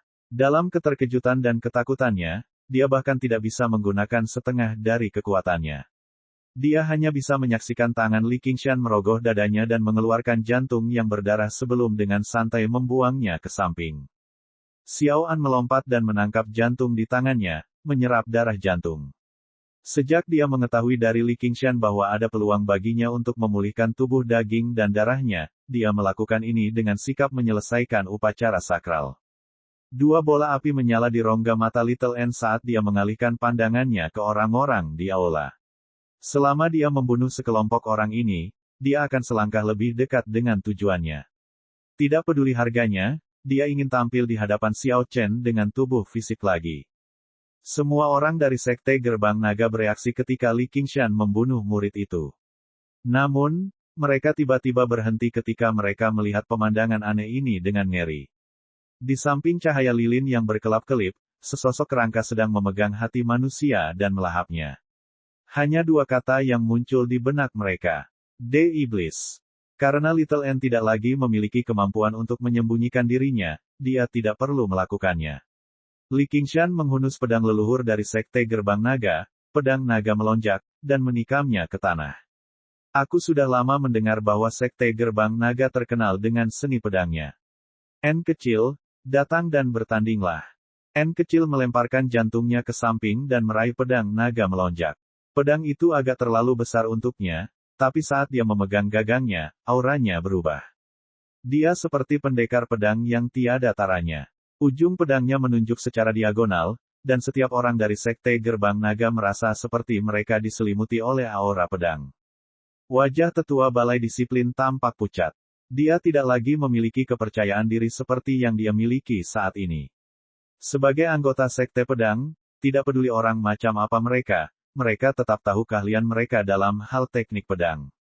Orang yang meninggalkan aura pedang dan niat pedang pada gulungan itu adalah seseorang yang bisa menggambar artefak roh dan dipuji oleh Oxen. Meskipun Little N hanya memahami sebagian dari teknik pedang darinya, itu melampaui semua teknik pedang dari sekte kelas 2 seperti Sekte Gerbang Naga. Ubin marmer di bawah kaki Li Qingshan pecah, dan dia menghilang dari tempatnya berdiri. Dia menggunakan Demon Harimau melompati jurang lagi, mengabaikan semua orang di aula dan langsung menuju Master Sekte dari Sekte Gerbang Naga, Yang Anzi. Yang Anzi berteriak, "Bunuh dia!" Suaranya membuat semua orang di aula tersentak kembali. Mereka adalah pendekar pedang yang telah berlatih pedang selama bertahun-tahun, jadi mereka tidak akan terlalu terintimidasi. Mereka tahu bahwa ini adalah momen hidup dan mati. Mata mereka memerah, dan mereka menggunakan kekuatan penuh mereka. Lebih dari selusin aliran pedang Qi menembus ke arah Li Qingshan, yang berada di udara dan tidak punya tempat tujuan. Li Qingshan tidak mengelak atau mengelak. Dia bahkan tidak melirik kilatan pedang itu. Pupil matanya menyempit hingga seukuran jarum saat dia menatap Yang Anzi seperti binatang buas yang kejam. Pedang Yang Anzi akhirnya terhunus.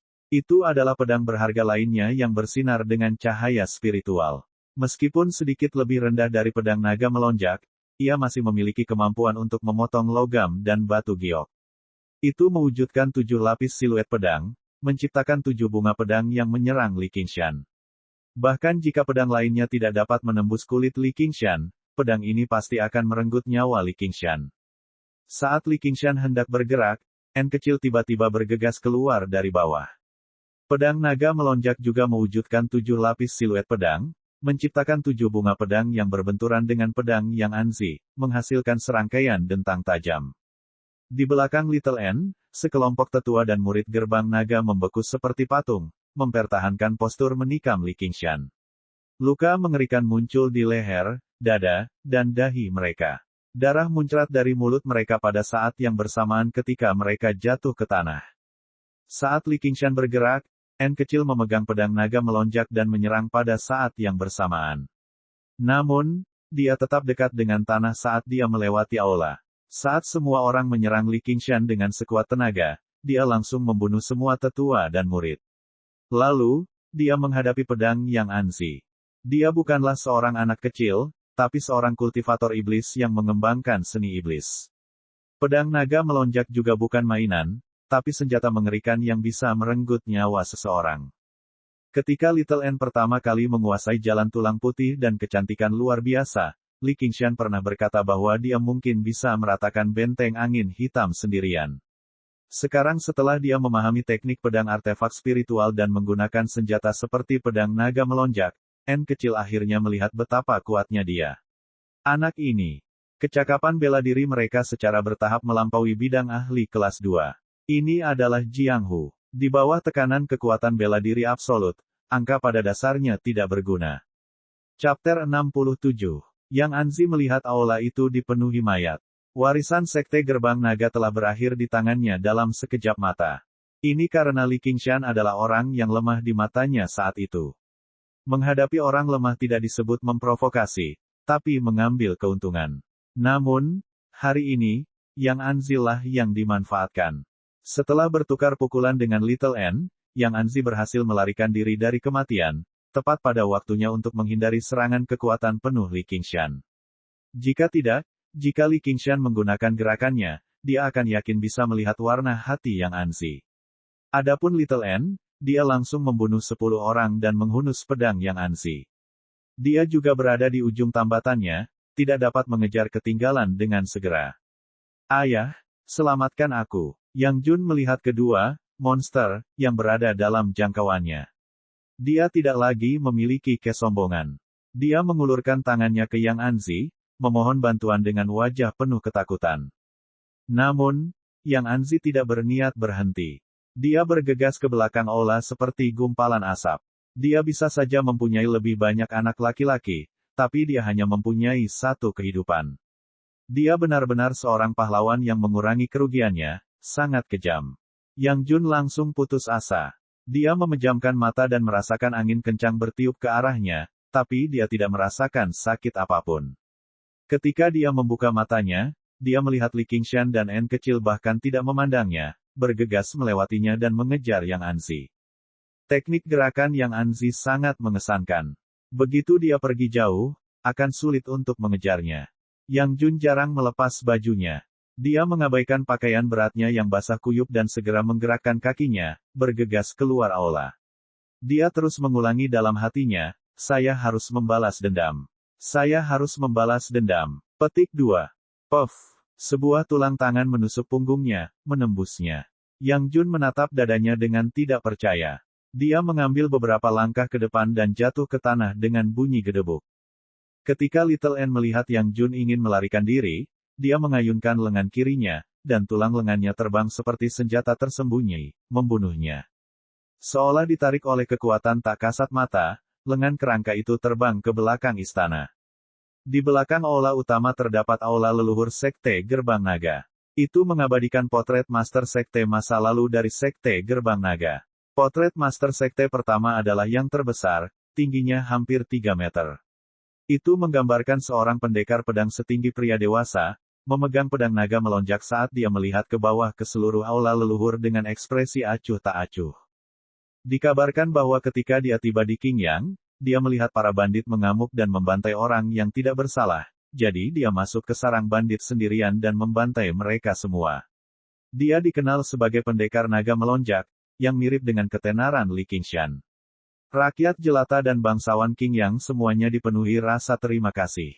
Mereka memintanya untuk tetap tinggal, jadi dia mendirikan sekte di Gunung Gerbang Naga dan mewariskan seni bela diri, mendirikan sekte Gerbang Naga. Namun, dia mungkin tidak pernah membayangkan hal ini akan terjadi hari ini. Tidak, mungkin dia melakukannya. Jalan rahasia Sekte Gerbang Naga dibangun di belakang meja persembahan di bawah potretnya. Selama dia memasukinya, dia akan bisa melewati pusat gunung dan melarikan diri dengan nyawanya dari jalan keluar yang tidak diketahui. Disinilah letak tujuan Yang Anzi. Keyakinan Yang Anzi pada teknik gerakannya dihancurkan oleh angin yang terus mendekat dari belakang. Dia hanya membutuhkan waktu sekejap, dan dia akan berakhir seperti para tetua dan murid di aula. Mungkin dia kehilangan akal sehatnya karena takut, namun dia malah berteriak, "Selamatkan aku, leluhur pendiri." Li Qingshan segera menarik kembali tangan yang dia ulurkan ke punggung Yang Anzi. Dia khawatir Yang Anzi akan menjadi seperti Xiong Xiangwu, yang memiliki kartu as yang melampaui kultivator biasa. Dengan pengalamannya saat ini, item yang termasuk dalam kategori artefak spiritual atau teknik seperti teknik bukanlah hal yang langka di dunia ini. Teknik-teknik ini bisa saja sangat lemah, namun bisa juga sangat kuat, sehingga mustahil baginya untuk memprediksinya secara akurat. Memang benar, sebelum Yang Anzi selesai berbicara, pedang kecil di atas meja persembahan tiba-tiba bersinar terang dan terbang menuju Li Qingshan. Meskipun pedang kecil itu bersinar dengan cahaya keemasan, itu jelas merupakan pedang kayu yang dicat emas. Pada saat ini, ia meledak dengan cahaya pedang yang menakjubkan, menerangi aula leluhur yang gelap gulita saat berubah menjadi pelangi emas. Pedang itu masih berjarak beberapa kaki, tapi Li Qingshan sudah merasakan sakit yang menusuk di dahinya. Lebih jauh lagi, dia punya perasaan bahwa tidak peduli bagaimana dia menghindar, dia pasti tidak akan bisa menghindari serangan pedang itu. Yang Anzi sedikit santai. Ini adalah rahasia yang hanya diketahui oleh pemimpin Sekte Gerbang Naga sebelumnya. Ketika nenek moyang pendiri mereka meninggal, dia tidak meninggalkan mayat, tetapi hanya pedang kecil ini. Itu sangat mirip dengan Bing Jie, milik Daois. Dia telah menginstruksikan murid pertamanya, yang merupakan nenek moyang Yang Anzi, untuk menyembah dan berdoa kepada pedang kecil ini setiap hari. Dia tidak bisa mengendur. Begitu musuh yang kuat menyerang, dia bisa meminta bantuan, dan mereka pasti bisa menghindari bahaya. Namun, itu hanya bisa digunakan satu kali. Meskipun Yang Anzi juga telah mengikuti dan berdoa selama beberapa dekade, dia tidak mempercayai rumor tersebut pada awalnya. Dia juga telah memeriksa pedang kecil itu, dan itu hanyalah pedang kayu yang sangat biasa. Pedang besi apapun bisa membelahnya menjadi dua. Namun, dia tidak berani untuk tidak mempercayainya. Dia juga telah mempertimbangkan bagaimana cara menggunakannya, tapi dia berpikir bahwa setelah tangan besi dan desa kendali yang ditarik bergabung, dengan pasukan hakim daerah, mereka pasti akan menyerang gunung dalam skala besar. Dengan ribuan orang yang menyerang, pedang yang hanya bisa digunakan sekali tidak akan memberikan efek yang menentukan. Baru pada saat hidup dan mati inilah dia akhirnya mencobanya, mengabaikan segalanya, dia benar-benar berhasil. Li Qingshan juga tahu bahwa dia tidak bisa menghadapinya secara langsung. Tubuhnya melayang di udara, tapi pedang kecil itu sepertinya memiliki pikirannya sendiri. Ia berputar di udara dan mengeluarkan peluit nyaring saat ia merobek udara. Dengan suara, whoosh, ia menerkam ke arah Li Qingshan seperti kilat. Li Qingshan merasa titik di antara alisnya menjadi semakin kuat, dan udara dingin menyerang wajahnya. Tiba-tiba, dia menusukkan pedangnya secara horizontal, menusuk tubuh pedang kecil itu. N kecil mencoba membantu Li Qingshan keluar dari kesulitan, tetapi pedangnya yang dapat menembus logam dan batu tidak hanya gagal mematahkan pedang kayu kecil itu, dia malah merasakan kekuatan besar menembus tubuh pedang. Pedang naga terbang yang bisa menembus besi seperti lumpur hancur berkeping-keping, melesat ke segala arah. N kecil juga terlempar, menabrak pilar. Namun, pedang kecil itu hanya sedikit meredup. Setelah jeda, ia terus menusuk ke arah Li Qingshan. Itu tidak akan berhenti sampai merenggut nyawanya. Li Qingshan sudah mundur ke sudut aula. Menggunakan kesempatan yang diberikan Little N untuknya, dia membentangkan kaligrafi pedang kursif dan menuangkan intisarinya tanpa mempedulikan hal lain. Pada saat kritis ini, sebuah tebasan menyala, dan cahaya pedang melonjak dan ditembakkan, berbenturan dengan pedang kecil yang bersinar dengan cahaya kemasan. Tidak ada suara yang bisa dianggap keras. Hanya lingkaran cahaya spiritual yang tersebar di aula, seperti matahari kecil yang tiba-tiba terbit. Namun, Li Qingshan merasa seperti guntur bergemuruh di telinganya. Telinganya berdengung, dan setetes darah mengalir keluar. Cahaya menghilang dengan sangat cepat, dan potret Master Sekte Gerbang Naga berubah menjadi bubuk dan tersebar. Hal yang sama juga terjadi pada pakaian Li Qingshan. Jika dilihat lebih dekat, ada ribuan bekas pedang setipis bulu sapi di dinding dan lantai. Pedang kecil yang hancur itu melepaskan ribuan pedang ki yang sehalus cahaya, diam-diam menembus segala sesuatu di aula. Bahkan Li Qingshan tidak bisa menahan diri untuk tidak tercengang dengan kekuatan seperti itu. Kekuatan pedang terbang meninggalkan kesan mendalam di benaknya. Yang Anzi telah menjaga pintu masuk jalan rahasia sejak awal. Ketika dia melihat upaya pembunuhannya gagal, dia segera berbalik dan memasuki jalan rahasia. Selama dia memasuki jalan rahasia, dia bisa mengaktifkan mekanismenya dan meletakkan batu besar untuk menutup pintu masuk. Tidak ada yang bisa mengejarnya saat itu. Chapter 68. Saat Yang Anzi mengambil langkah maju, dia jatuh ke tanah seolah-olah dia tersengat listrik. Seluruh tubuhnya bergetar ketika darah merembes keluar dari setiap pori-pori di tubuhnya. Tak lama kemudian, dia berubah menjadi labu berdarah. Pedang tajam ki tidak membedakan teman dan musuh. Li Qingshan hanya berhasil menghindari cedera karena ki sejatinya, tetapi Yang Anzi hanya mengembangkan kekuatan batin, yang secara kualitatif berbeda dari ki sejati. Itu tidak cukup untuk memblokir pedang ki. Seluruh aula leluhur mulai berderit. Debu dan kayu berserakan. Pedang ki telah menghancurkan seluruh struktur, dan sepertinya akan runtuh. Dengan beratnya tanah dan kayu, Li Qingshan tidak berani gegabah. Kecil, lari. Namun, dia langsung menyerang Yang Anzi. Suara runtuhnya aula leluhur bergema lebih dari 5 kilometer. Debu menyebar ke seluruh gunung Gerbang Naga, segera membuat khawatir para murid yang menjaga gunung tersebut. Mereka semua bergegas mendaki gunung. Di aula utama di depan, debu menghilang, dan sosok Li Qingshan muncul. Dia memegang hati di tangannya. Kecil menundukkan kepalanya karena merasa bersalah. Jika dia tidak memaksakan diri untuk bertukar pukulan dengan Yang Anzi, dia tidak akan memiliki kesempatan untuk melarikan diri ke aula leluhur. Li Qingshan tidak perlu mengambil risiko sebesar itu. Li Qingshan mengusap kepala kecil. Tidak apa-apa, dia seperti seorang ayah yang menyayangi anaknya, atau seorang kakak laki-laki yang menyayangi adiknya. Kekejaman dan kelembutan, dua temperamen yang sangat berlawanan, muncul dalam dirinya pada saat yang bersamaan. Itu sangat kontradiktif, namun logis. Dengan menggunakan teknik harimau menggali hati, dia mengambil hati lebih dari selusin ahli sekte Gerbang Naga. Setelah Little N menyerapnya, api di rongga matanya menjadi lebih terang. Kekuatan dan kecepatannya meningkat secara signifikan. Kecepatan peningkatannya memang sesuai dengan namanya. Li Qingshan menjatuhkan pedang artefak spiritual yang sedikit lebih rendah dari pedang naga melonjak dari pancarannya.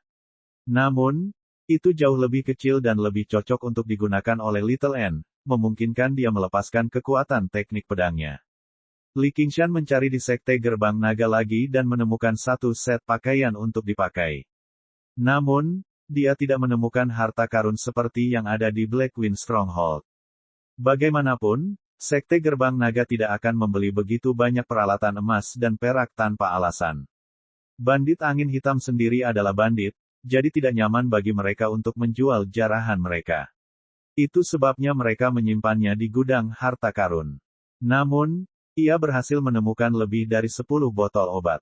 Mereka diberi label dengan nama pil 9 ginseng embun, pil pengubah tulang janin rusa, dan sebagainya.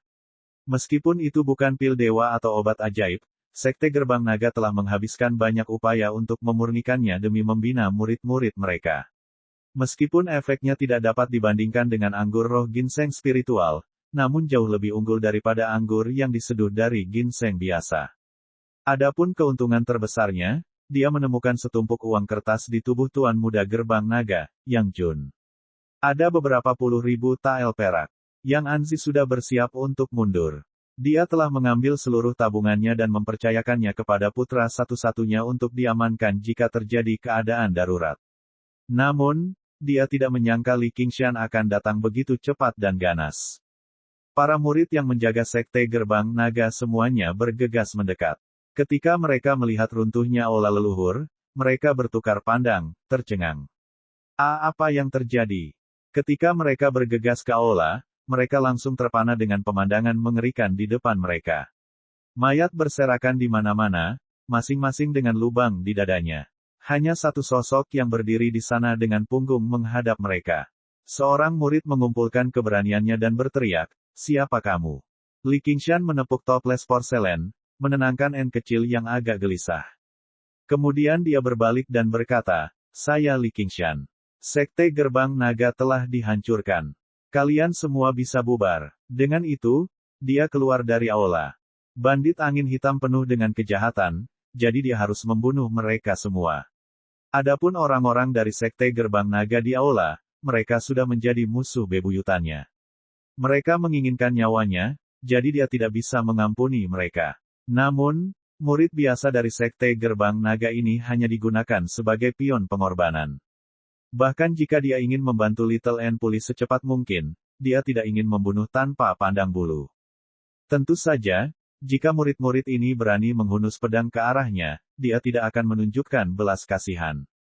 Mereka yang menggunakan pedang mati oleh pedang, dan mereka yang membunuh harus bersiap untuk dibunuh juga.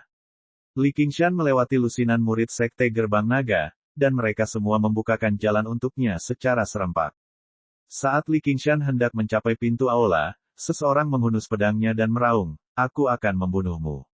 Kemudian dia menyerang Li Qingshan.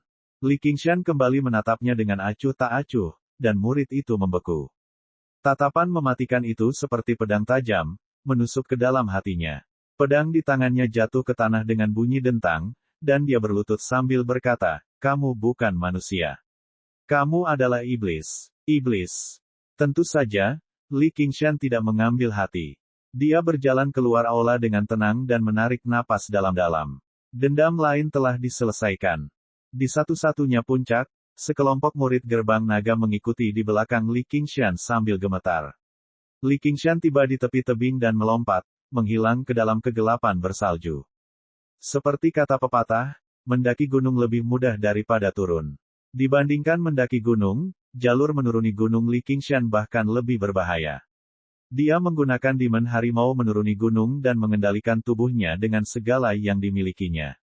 Dia harus menggunakan setiap kekuatan dengan hati-hati. Jika dia menggunakan lebih banyak atau lebih sedikit, dia akan hancur berkeping-keping. Namun, dengan pengalaman terakhir kali, dia masih berhasil menuruni gunung dengan selamat. Dia menjadi semakin akrab dengan tinju penempaan tulang setan harimau. Saat Li Qingshan sedang bersemangat, perutnya keroncongan dengan keras. Dia merasakan gelombang kelaparan yang hebat. Dia tidak merasa lapar seperti saat ini, bahkan setelah pertempuran yang panjang selama serangan jarak jauh di benteng Blackwing tadi malam. Dia berlari sepanjang jalan dan kembali ke kota Qingyang, hanya untuk melihat bahwa gerbang kota sudah ditutup. Dengan melompat dan memanjat, dia berjalan dan kembali ke restoran. Restoran itu terang benderang dengan lentera. Perjamuannya belum bubar. Semua orang mencicipi alkohol tanpa banyak minat dan mengobrol santai, menunggu kabar Li Qingshan. Li Qingshan tiba-tiba muncul di hadapan semua orang. Semua orang bertanya-tanya apakah dia belum tiba di Sekte Gerbang Naga sama sekali, karena perjalanan pulang perginya memakan waktu kurang dari 2 jam. Bahkan tidak cukup bagi orang biasa untuk mendaki Gunung Gerbang Naga. Namun, meskipun Li Qingshan menggunakan salju untuk menghilangkan noda darah di tubuhnya, bau darahnya begitu menyengat hingga tidak bisa hilang. Ye Dachuan berkata, "Qingshan." Li Qingshan berkata, "Harap tetap tenang, Tuan. Sekte Gerbang Naga telah dihancurkan. Yang Anzi, Yang Jun, dan para bandit semuanya telah dimusnahkan.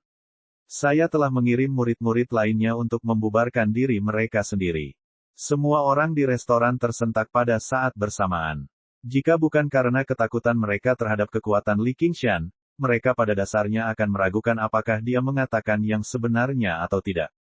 Kecepatan macam apa itu? Dia pergi untuk menghancurkan benteng angin hitam, dan perjalanan pulang pergi memakan waktu sehari semalam. Ye Dachuan berkata, "Cepat sekali." Li Qingshan mengangguk. Meski baru sehari, dia sudah menjadi lebih kuat. Pertama-tama, N kecil telah mempraktikkan jalan tulang putih dan kecantikan luar biasa, menjadi sekutu yang kuat. Kemudian, dia berlatih tinju penempaan tulang setan harimau, mengubah kekuatannya menjadi kekuatan penghancur. Chapter 69. Awalnya, ketika Liu Hong kalah dari Li Qingshan, dia masih enggan menerimanya. Dia merasa seperti Li Qingshan menindasnya karena tidak menggunakan senjata. Dia juga tahu cara menggunakan pedangnya. Hanya ketika Li Qingshan menghancurkan benteng angin hitam sendirian, dia benar-benar menerimanya. Namun, dia hanya memperlakukan Li Qingshan sebagai seseorang dengan bakat luar biasa, seseorang yang melampaui dirinya. Bagaimanapun, Li Qingshan mendapat bantuan dari master lainnya. Tapi sekarang, dia merasa selama Li Qingshan menginginkannya, dia bisa bunuh diri dalam satu serangan. Jangankan melakukan serangan balik, dia bahkan tidak punya kesempatan untuk melarikan diri. Ini adalah intuisi dari seorang anggota Jianghu yang berpengalaman. Itu telah membantunya menghindari bahaya berkali-kali sebelumnya, jadi itu pasti tidak salah. Apakah dia sudah menjadi master kelas 1? Itu tidak mungkin. Itu baru sehari. Namun, kenyataan di hadapannya tidak memungkinkan dia untuk membantahnya. Dia sangat meragukan apakah melaporkan masalah ginseng spiritual ke markas besar prefektur Clear River di Iron Fist itu benar atau salah. Pemimpin cabang utama pasti akan mengirim orang ke sana. Semua orang tahu nilai ginseng spiritual. Namun, bahkan jika dia tidak melakukan itu, prefektur Clear River akan segera menerima berita tersebut karena tindakan Yang Anzi yang disengaja. Tempat ini akan segera menjadi tempat berkumpulnya orang-orang Jianghu. Li Long juga menghadiri jamuan perayaan. Saat dia melihat ke arah pemuda bersemangat tinggi yang muncul dari desa Crouching Ox bersamanya, yang dihormati oleh para bangsawan, dia tidak dapat menjelaskan apakah dia merasa kagum atau iri. Perasaannya juga kacau balau. Namun, dia dengan tajam menyadari perubahan ekspresi Liu Hong. Dia bertanya, "Tuan, apakah Anda baik-baik saja?" Li Qingshan juga mendengarnya. Dia memanggangnya. "Pahlawan tua Liu, baru saja, aku terlalu terburu-buru pergi, jadi aku mengganggu suasana hati. Ambillah secangkir anggur ini sebagai permintaan maaf." Liu Hong segera berdiri. Qingshan, kau membuatku meremehkanmu dengan memanggilku seperti itu. Pahlawan apa? Hanya pahlawan tua yang benar. Jianghu milik kalian, anak muda. Xiaolong, bangun. Anda berasal dari kampung halaman yang sama, jadi Anda harus minum beberapa cangkir lagi. Saya harus merepotkan Anda untuk menjaga murid saya di masa depan, Qingshan. Petik 2. Semua orang bingung. Iron Fist memiliki pengaruh di seluruh prefektur Clear River. Mereka benar-benar organisasi yang hebat, namun mereka membutuhkan orang luar untuk menjaga murid mereka. Li Qingshan menatap kosong sejenak, lalu tersenyum dan berkata, "Bagus sekali." Dia menghabiskan anggurnya dalam satu tegukan. Itu jelas merupakan hal yang sangat biasa, namun hal itu menyebabkan semua orang bersorak keras. Li Qingshan merespons sedikit, dan perutnya mulai keroncongan lagi. Banyak orang tersenyum, tetapi dengan cepat menyembunyikan senyumannya. Ye Dachuan berkata, "Cepat buatkan sesuatu untuk dimakan. Pergi, suruh dapur mengirim lebih banyak makanan." Semakin dia memandang Li Qingshan, semakin dia menyukainya. Selama Sheriff Li ini ada, dia dapat dengan mudah menundukkan kekuatan legal dan ilegal di kota Qingyang, sehingga dia benar-benar dapat mengharumkan namanya sebagai hakim distrik. Di sisi lain, Li Qingshan kuat dan berani, tapi dia juga tahu etika dan kesopanan. Dia bukan pemuda sembrono yang menganggap semua orang di bawahnya. Kadang-kadang, dia sangat berpengalaman sehingga dia tidak tampak seperti anak muda sama sekali. Li Qingshan tidak tahu apa yang dipikirkan Ye Dachuan. Saat ini, yang ada di matanya hanyalah meja yang penuh dengan piring. Dia benar-benar menganggap semua orang di bawahnya. Pada awalnya, dia mempertahankan sikap dasar, tetapi setelah beberapa suap makanan, dia tidak lagi mempedulikannya. Dia hanya membuka mulutnya lebar-lebar dan makan dengan lahap, benar-benar melahap makanannya. Dengan sapuan sumpitnya, seluruh piring makanan akan habis. Ini hanya karena dia menggunakan kekuatannya dengan terampil. Orang biasa tidak akan mampu mencapai hal itu. Pada saat yang sama, dia makan dengan sangat teliti. Tidak peduli makanan apa yang masuk ke mulutnya, dia akan menghancurkannya dengan satu gigitan dan menggilingnya. Dia bahkan lebih efisien dibandingkan orang lain yang mengunyah dengan lambat. Dia menggigit kecil ayam panggang, dan dia bahkan tidak memuntahkan tulangnya. Dia juga menumbuknya dan menelannya. Hanya dalam beberapa gigitan, ayam panggangnya sudah habis dimakan dengan bersih. Semua orang tercengang. Mereka belum pernah melihat seseorang makan seperti ini sebelumnya. Tak lama kemudian, Li Qingshan sudah makan setengah dari meja yang penuh dengan hidangan, tapi dia masih belum merasa kenyang sama sekali. Perutnya seperti tungku besar yang tidak pernah bisa diisi, mencerna dan menyerap makanan dengan sangat cepat, mengubahnya menjadi energi dan mengirimkannya ke berbagai bagian tubuhnya. Sorak-sorai bahkan perlahan terdengar di restoran. Pahlawan muda Li sungguh gagah. Pahlawan muda apa? Itu Sheriff. Dengan Sheriff Li yang gagah berani melindungi kita, mengapa kita harus takut pada bandit? Bahkan Li Qingshan sendiri merasa agak aneh jika sekelompok orang bersorak saat dia makan sendirian. Dia tahu bahwa tata krama makannya pasti tidak bisa digambarkan sebagai cantik. Bagi para bangsawan yang hidup seperti pangeran dan peduli dengan penampilan mereka, dia pasti bisa dicap sebagai orang kampung atau hantu kelaparan. Namun, sebagian besar pujiannya tulus. Jika orang biasa makan seperti ini, mereka pasti sudah tenggelam oleh tatapan menghina sejak lama. Namun, Li Qingshan bukanlah orang biasa. Dia adalah seorang ahli yang telah meratakan dua organisasi di Qingyang. Penilaian semua orang terhadap dirinya segera berubah 180 derajat, menjadi berani dan mendominasi. Li Qingshan makan dan minum dengan sepenuh hati. Piring dan alkohol disajikan seperti air mengalir. Baru setelah makan 3 meja hidangan dia berhenti. Hari sudah larut, jadi semua orang bubar. Tentu saja, seseorang telah mengatur tempat tinggal untuknya. Itu adalah halaman yang cukup luas di kota Qingyang. Entah berapa gelas alkohol yang diminumnya. Dengan kemampuan tubuhnya untuk minum alkohol, dia menjadi agak mabuk. Begitu dia kembali ke kamarnya, dia ambruk di tempat tidur dan bergumam, "N kecil." Dia merasa sangat nyaman. Jika bukan karena Little N, dia tidak akan pernah cukup berani untuk mabuk dan tidur. Dia harus selalu waspada setiap saat. Ini adalah aspek mengerikan yang menjadi sasaran semua orang. Jika hal ini terus berlanjut dalam jangka waktu yang lama, betapapun hebatnya seni bela diri Anda, pikiran Anda akan menjadi lelah dan lemah. Akan lebih mustahil lagi bagi Anda untuk memiliki mood untuk melatih kemampuan dan seni bela diri Anda. N kecil dengan hati-hati melepas sepatu dan pakaiannya, menempatkannya di tempat tidur dan menutupinya dengan selimut. Sepertinya dia sedang menyelesaikan upacara sakral. Setelah itu, dia menekan pedangnya dan berdiri di samping tempat tidur seperti seorang penjaga.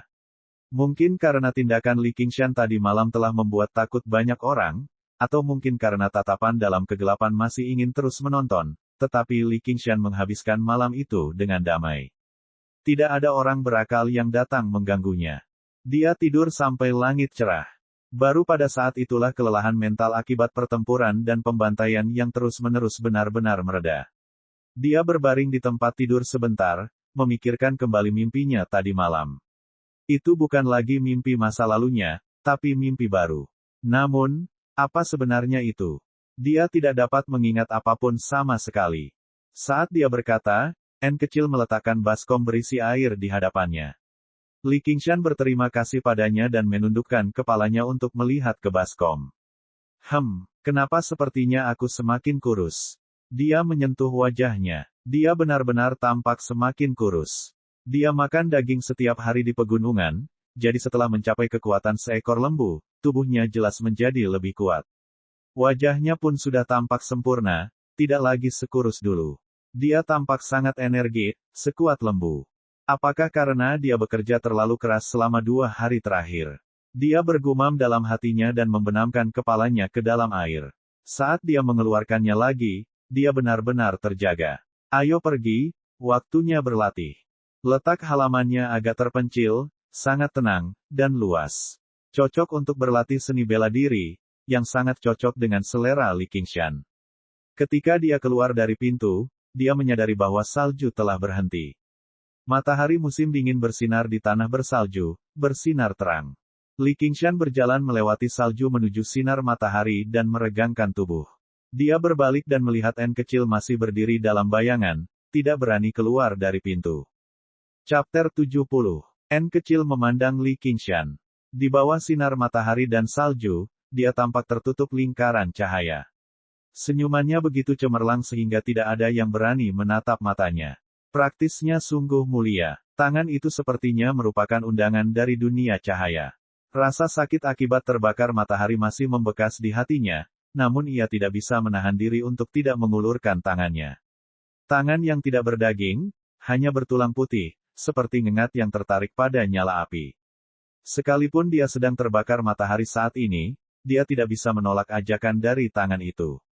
Jari telunjuknya melintasi batas antara terang dan gelap terlebih dahulu. Sinar matahari tidak membakarnya. Sebaliknya, perasaan yang sangat hangat tersulut dari kedalaman semangat ginseng. Dia hampir tidak bisa menunggu lebih lama lagi saat dia meletakkan tangannya di tangan Li Qingshan. Li Qingshan mengepalkan tangan pucat dan kerangka yang mungkin agak menakutkan bagi orang normal. N kecil melangkah keluar ruangan dan melintasi batas antara terang dan gelap, mandi di bawah sinar matahari. Li Qingshan tertawa keras saat dia mengangkat Little N. Bagaimana perasaanmu? N kecil mengangguk gembira, menyatakan bahwa dia merasa luar biasa. Dia belum pernah merasa sebaik ini sebelumnya. Sinar matahari tidak hanya berbahaya bagi hantu, tapi juga bisa menekan segala kejahatan di dunia. Oxen tidak membodohi Li Qingshan. N kecil tidak takut dengan sinar matahari bukan karena dia cukup kuat, tapi karena dia tidak bisa dikategorikan sebagai iblis jahat. Dia bahkan memiliki aura agama Buddha yang khusyuk dan suci.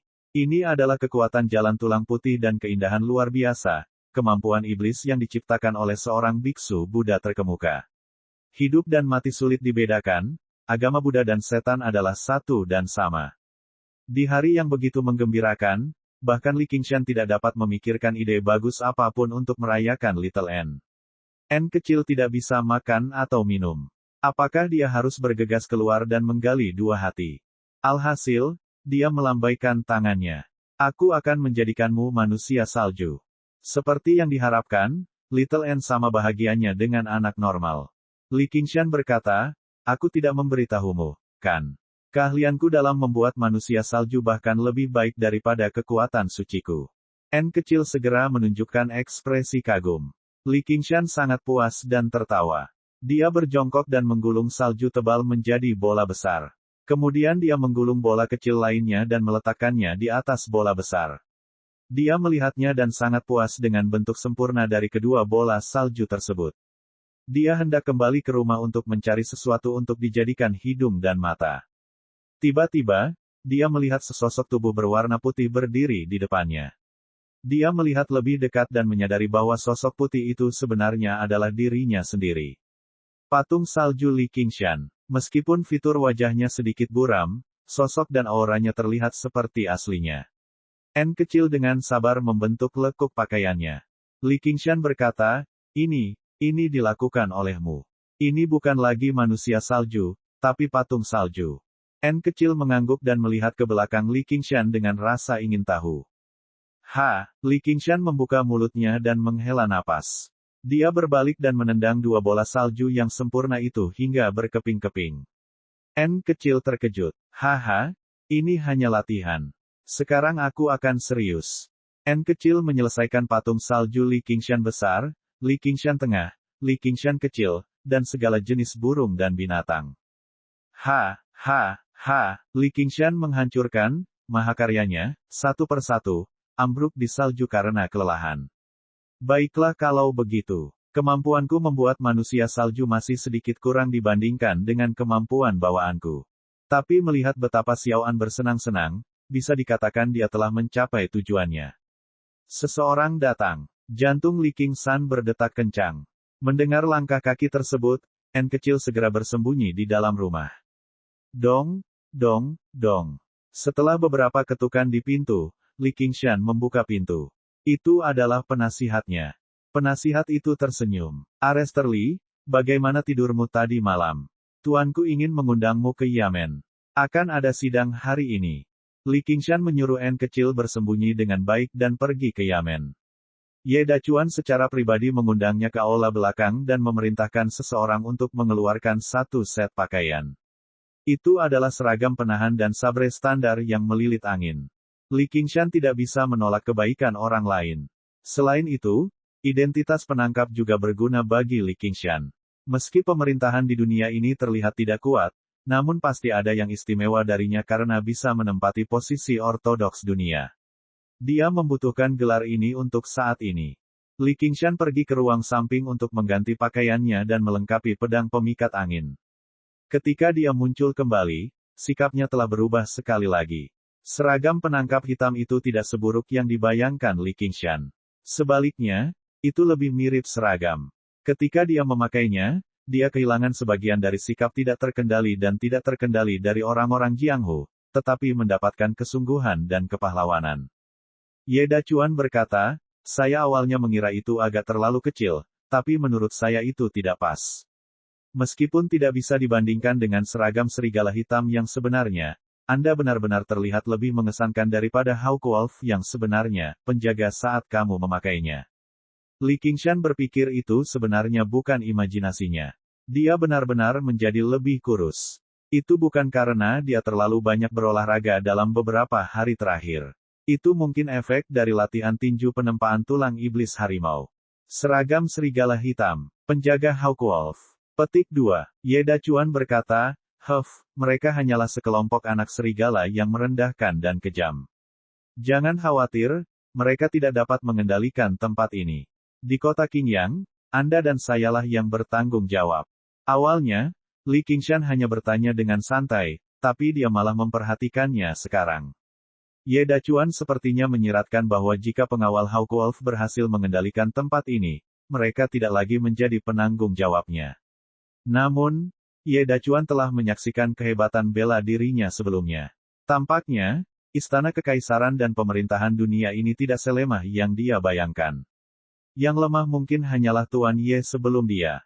Dia telah dikurung di desa pegunungan selama lebih dari 1 dekade, melakukan ekspedisi segera setelah dia muncul. Dia tidak punya waktu untuk memahami dunia ini dengan baik. Bahkan sekarang pun, tetap sama. Dia perlu berlatih tinju penempaan tulang setan harimau sesegera mungkin agar dia bisa menghadapi perubahan dan bahaya yang mungkin terjadi selanjutnya. Tuan Ye, penangkap Li, sudah waktunya Anda masuk ke pengadilan, kata penasihat itu. Li Qingshan berdiri di sana dan berpose sebelum mengucapkan selamat tinggal. Ketika dia kembali ke halaman, dia menemukan bahwa pintunya terbuka. Jantungnya melonjak, dan dia bergegas melewati pintu, hanya untuk melihat Huang Binghu mengamati elang salju di halaman. Qingshan, kamu sungguh bersemangat. Li Qingshan tersenyum pahit. Dia tidak bisa membantah. Kepala pemburu, kamu datang begitu cepat. Jangan bilang ini. Ada 8 toples besar berisi alkohol dan 2 keranjang bambu di halaman. Mereka sangat menarik perhatian. Jelas alkohol tulang harimau yang kamu inginkan. Huang Binghu membuka sebotol alkohol, dan aroma alkohol obat yang menyengat meresap ke seluruh halaman. Sangat banyak. Aku sudah mengeluarkan semua yang kumiliki. Huang Binghu mengamati Li Qingshan sambil tersenyum. Kamu sungguh tampan dalam pakaianmu. Jika kamu benar-benar bergabung dengan penjaga Hawkwolf, kamu tidak perlu khawatir tentang orang lain yang mencoba mencuri barang-barangmu. Penjaga Hawkwolf lagi. Li Qingshan berkata, kepala pemburu, apakah penjaga Hawkwolf benar-benar sekuat itu? Huang Binghu telah meninggalkan kota Qingyang di masa lalu dan mengunjungi tempat sebesar prefektur Clear River, jadi Li Qingshan jelas ingin meminta bimbingannya. Cek. Jangan lupa subscribe channel, like dan komentar.